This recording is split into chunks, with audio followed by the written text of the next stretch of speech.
Hi, it's Grandma here, and I'm reading Call of the Wild. Before we get started, I wanted to talk a little bit about the sentence structure in this and the vocabulary. Both of them make this very difficult to read if you're reading it silently.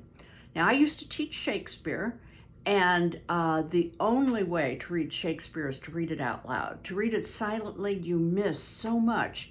And it's the same with this. And this reading technique can be used for anything, whether you're reading a history book that seems very difficult or a biology book. Just try reading it out loud. Reading it out loud, you pause in the right places, and you can see kind of the and if it's appropriate, the play on words. You get the rhythm of it. But particularly in this book, some of these sentences, well, here's a sentence right here that is about this long. And we're not used to reading sentences like that in the 21st century. But this was written over 100 years ago, and it's the way they wrote. Anyway, we're going to be beginning chapter 5 today. I won't be reading the entire thing because it's a very long chapter. But they are no longer with Francois and Perrault. They have been running the post, which is heavy loads between Dawson and Skagway. The toil of trace and trail. 30 days from the time it left Dawson, the saltwater mail with Buck and his mates at the fore arrived at Skagway. They were in a wretched state, worn out and worn down. Buck's 140 pounds had dwindled to 115. The rest of his mates, though lighter dogs, had relatively lost more weight than he. Pike, the malingerer, who in his lifetime of deceit had often successfully feigned a hurt leg, was now limping in earnest. Sol-leks was limping, and Dub was suffering from a wrenched shoulder blade. They were all terribly footsore. No spring or rebound was left in them. Their feet fell heavily on the trail, jarring their bodies and doubling the fatigue of a day's travel. There was nothing the matter with them except they were dead tired. It was not the dead tiredness that comes through brief and excessive effort, from which recovery is a matter of hours, but it was the dead tiredness that comes through the slow and prolonged strength drainage of months of toil. There was no power of recuperation left, no reserve strength to call upon. It had all been used, the least bit of it. Every muscle, every fiber, every cell was tired, dead tired. And there was reason for it. In less than 5 months, they had traveled 2,500 miles, during the last 1,800 of which they had had but 5 days of rest. When they arrived at Skagway, they were apparently on their last legs. They could barely keep the traces taut, and on the downgrades just managed to keep out of the way of the sled. "Mush on, poor sore feets," the driver encouraged them as they tottered down the main streets of Skagway. "Dis is the last, den we get one long rest, eh? For sure, one bully long rest." The drivers confidently expected a long stopover. Themselves, they had covered 1,200 miles with 2 days' rest, and in the nature of reason and common justice, they deserved an interval of loafing. But many were the men who had rushed into the Klondike, and so many were the sweethearts, wives, and kin that had not rushed in, that the congested mail was taking on alpine proportions. Also, there was official orders. Fresh batches of Hudson Bay dogs were to take the places of those worthless for the trail. The worthless ones were to be gotten rid of, and since dogs count for little against dollars, they were to be sold. 3 days passed, by which time Buck and his mates found out how really tired and weak they were. Then on the morning of the 4th day, 2 men from the States came along and bought them, harness and all, for a song. The men addressed each other as Hal and Charles. Charles was a middle-aged, light-colored man with weak and watery eyes and a mustache that twisted fiercely and vigorously up, giving the lie to the limping, drooping lip it concealed. Hal was a youngster of 19 or 20, with a big Colt revolver and a hunting knife strapped about him on a belt that fairly bristled with cartridges. This belt was the most salient thing about him. It advertised his callowness, a callowness sheer and unutterable. Okay, now I'm going to pause here a minute and say sometimes you'll come across words that vocabulary words that you don't know. You don't always want to look them up. I did have to look up trace, because trace was a word that, I know lots of definitions for trace, but none of them were fitting in this reading. So I had to look them up to find out that trace meant that it was a whole harness dog hierarchy, and then everything made sense. Well, we just came across a couple of words here that you might not know. One is callowness. And if you think about here's this guy who's 18, 19 years old. He's got a gun and he's got a knife and he's got cartridges all over and he's trying to act like a big shot. Well, callowness actually means something like shallowness. He's not really as brave as he likes to think he is. Okay. Both men were manifestly out of place, and why such as they should adventure the north is part of the mystery of things that passes understanding. Buck heard the chauffeuring, saw the money pass between the man and the government agent, and knew the Scotch half-breed and the mail train drivers were passing out of his life on the heels of Perrault and Francois and the others who had gone before. Well, that was another word, chauffeuring. Well, I think we know by just reading it, what has happened is they have been sold. And it was the bickering back and forth for price is what chauffeuring meant here. It wasn't chauffeuring, it was chauffeuring.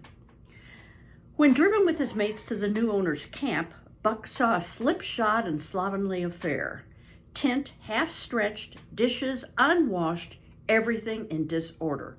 And that was another one, slipshod and slovenly. Well, he goes ahead and he describes exactly what it is. And tent half stretched, dishes unwashed, everything in disorder. And that's exactly what it means.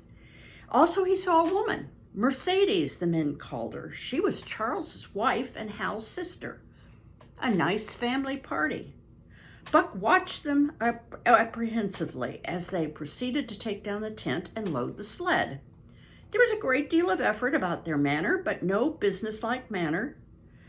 The tent was rolled into an awkward bundle 3 times as large as it should have been. The tin dishes were packed away, unwashed.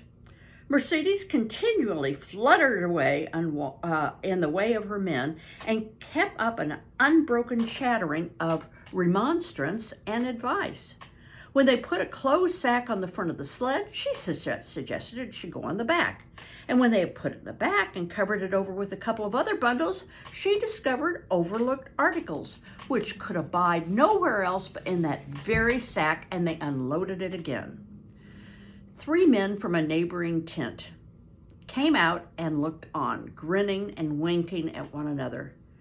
"You've got a right smart load as it is," said one of them, "and it's not me should tell you your business, but I wouldn't tote that tent along if I were you." "Undreamed of," cried Mercedes, throwing up her hands in a dainty dismay. "However in the world could I manage without a tent?" "Well, it's springtime and you won't be getting any more cold weather," the man replied. She shook her head decidedly. Charles and Hal put the last odds and ends on top of the mountainous load.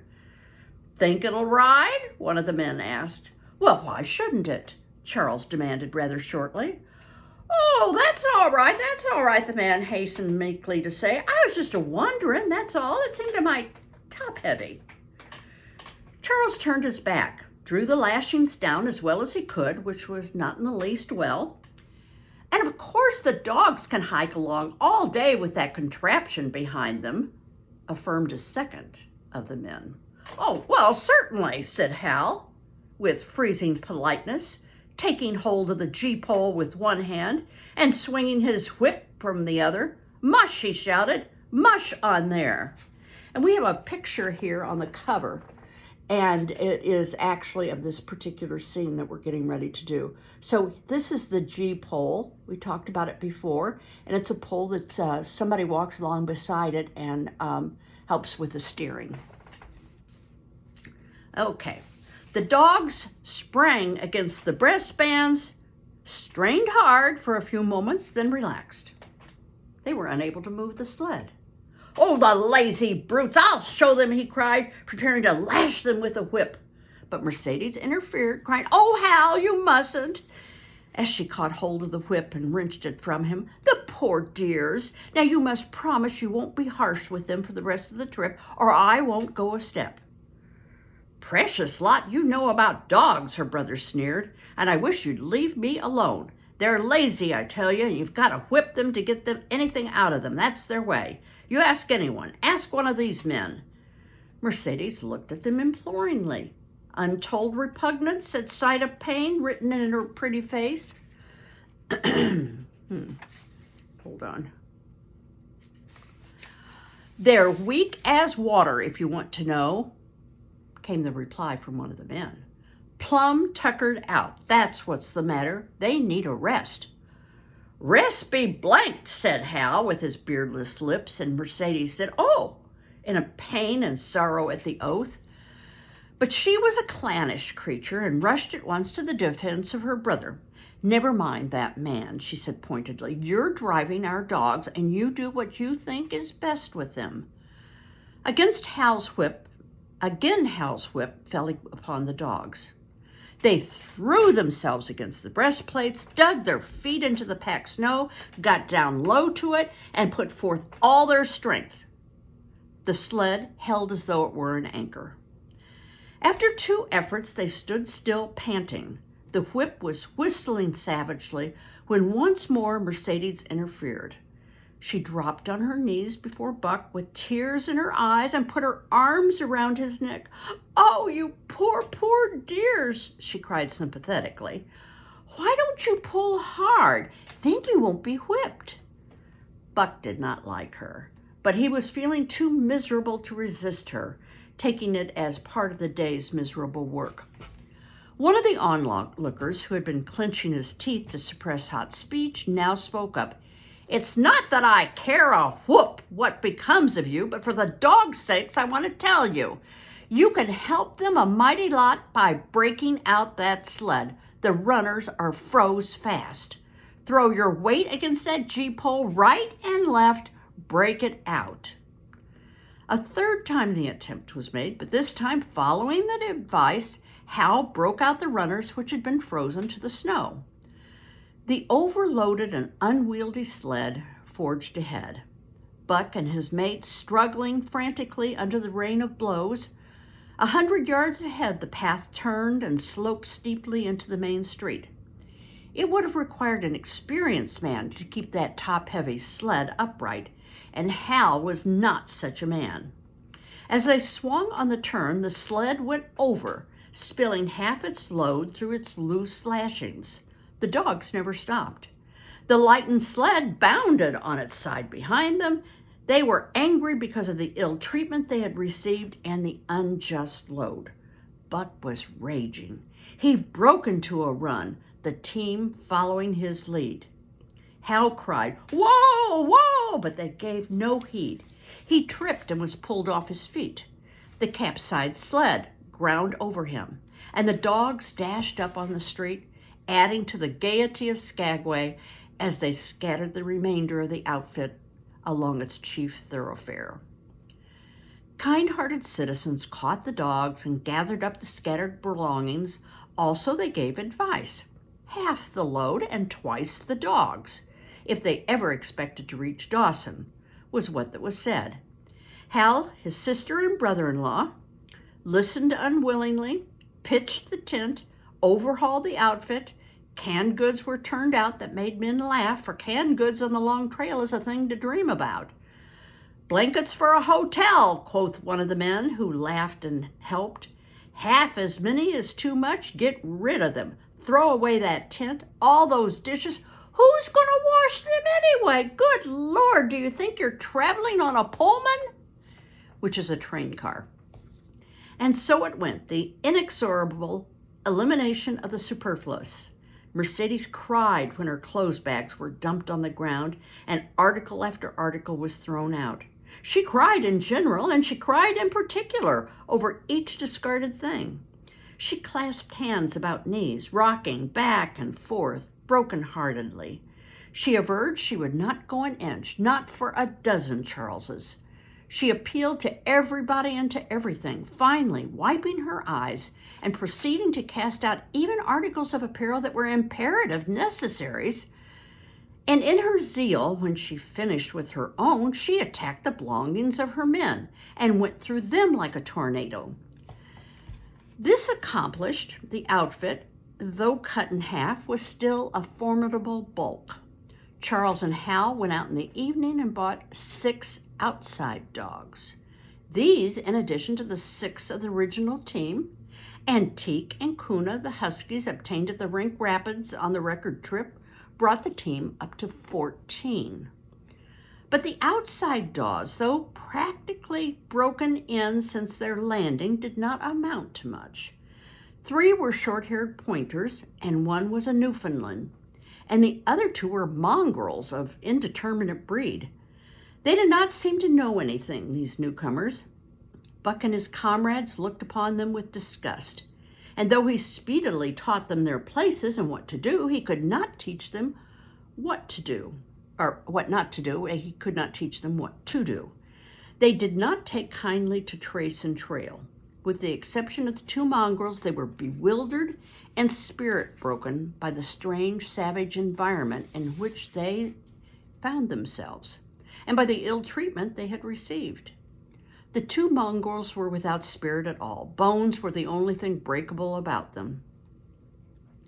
When the newcomers, hopeless and forlorn, and the old team, worn out by 2,500 miles of continuous trail, the outlet was anything but bright.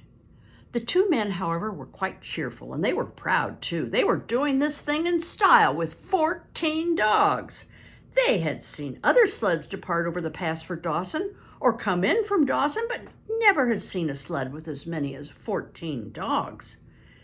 In the nature of Arctic travel, there was a reason why 14 dogs should not drag one sled, and that was that one sled could not carry the food for 14 dogs.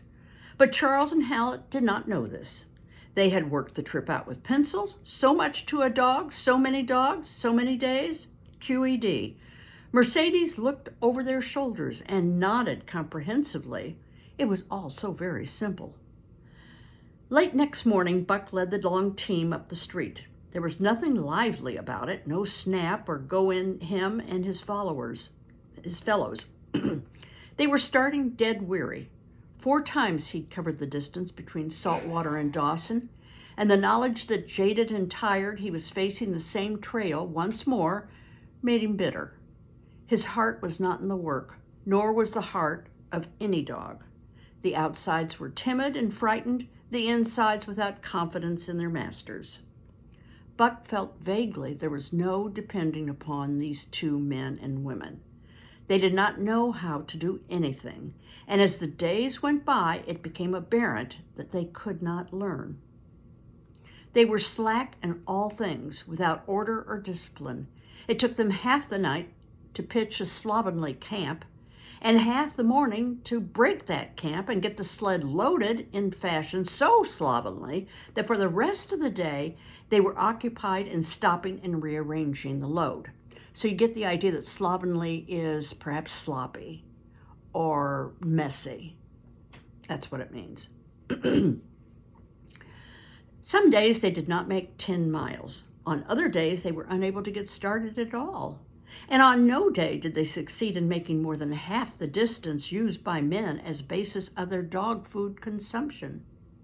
So, we've got a problem. They have double the number of dogs they'd planned for, and they don't have enough food for it. And it's taking them a lot longer. What should take them, let's say, 2 two weeks is now going to take them closer to a month. Well, the dogs have to be fed every day. So they're going to run out of dog food pretty soon. And we'll pick up on the story next time. Okay, bye-bye.